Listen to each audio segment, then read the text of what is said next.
Welcome back to Ringo Talk English Advanced. Let's make your English sound sharp, natural, and alive. Hey, Mason. I'm excited about today's expressions. I hear them all the time in meetings, but I'm never sure if I'm using them right. That's the perfect setup. Today we've got two expressions that work like a team. Touch base and circle back. They both help you manage conversations without sounding stiff. So they're both about following up, right? But I feel like there's a subtle difference. Exactly. One is about making initial contact, the other is about returning to something. Let's dive in. Let's start with touch base. How do you use it naturally? Good choice. Touch base is a casual way to say make contact or check in. It's often used when you want to reconnect with someone briefly.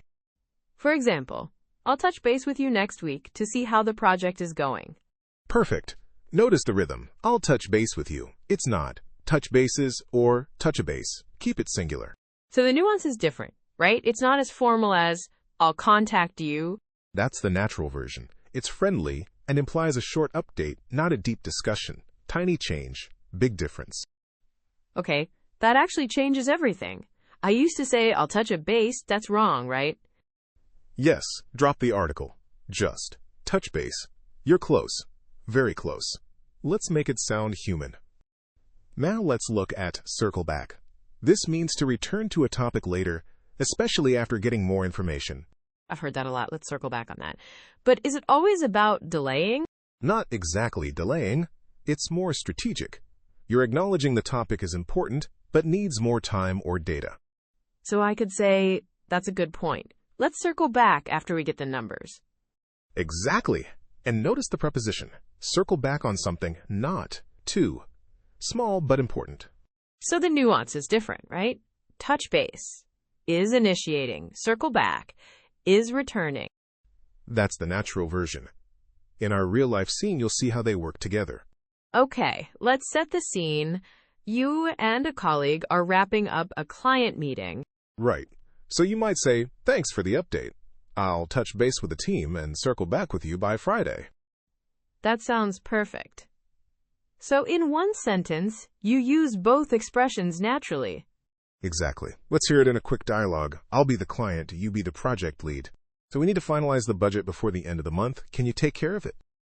Sure. Let me touch base with the finance team, and I'll circle back with you by Wednesday. Perfect. Notice how touch base is about reaching out and circle back is about returning with an answer. I love that. It feels so efficient. Could I swap them? Like, I'll circle back with the team and touch base on Friday? You could, but it would sound a bit off. Usually, you touch base first, then circle back later. It's a sequence. So the natural order is important. Got it. Let's make it sound human. Practice that line. I'll touch base with the team and circle back. I'll touch base with the team and circle back. That's smooth. Okay, let's compare them side by side. Can you give me a quick memory tip? Sure. Think of touch base as touching home base. You check in. Circle back is like drawing a circle.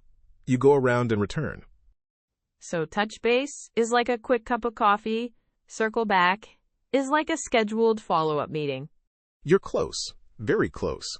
Actually, both can be brief, but circle back implies you have more to say after gathering info.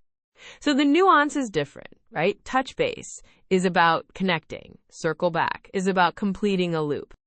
That's the natural version. And if you ever confuse them, just remember, you can touch base with someone, but you can only circle back on a topic.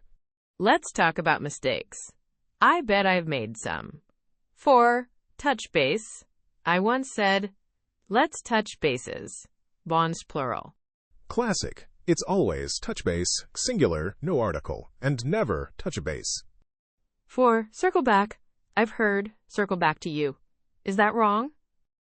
Not wrong, but circle back with you is more common. Also avoid circle back to the topic. Eyes, just on the topic. So I'll circle back on that. Sounds more natural than I'll circle back to that. Yes, prepositions matter. Tiny change, big difference. Pronunciation tip 4, touch base. The T in touch is soft, almost like touch. And base is short, not base. Touch base. I'll try to keep it light. 4. Circle back. The C in circle is like an S sound, and the phrase has a nice rhythm, circle back. Circle back. I can feel the stress. That sounds more confident. Yes. Also, a cultural note. Americans use these a lot to sound proactive and considerate. It shows you're managing communication. Let's recap. Touch base. To make contact, check in. Example. I'll touch base with you next week. And circle back. To return to a topic. Example. Let's circle back on the budget. So the key contrast. Touch base equals initiate. Circle back equals return. That's the natural version. Now let's switch. I'll use touch base, you use circle back in a new context. I need to touch base with the client before we proceed. And I'll circle back on the timeline once I hear from the client. Perfect. Keep listening, keep repeating, and I'll see you in the next Ringo Talk lesson.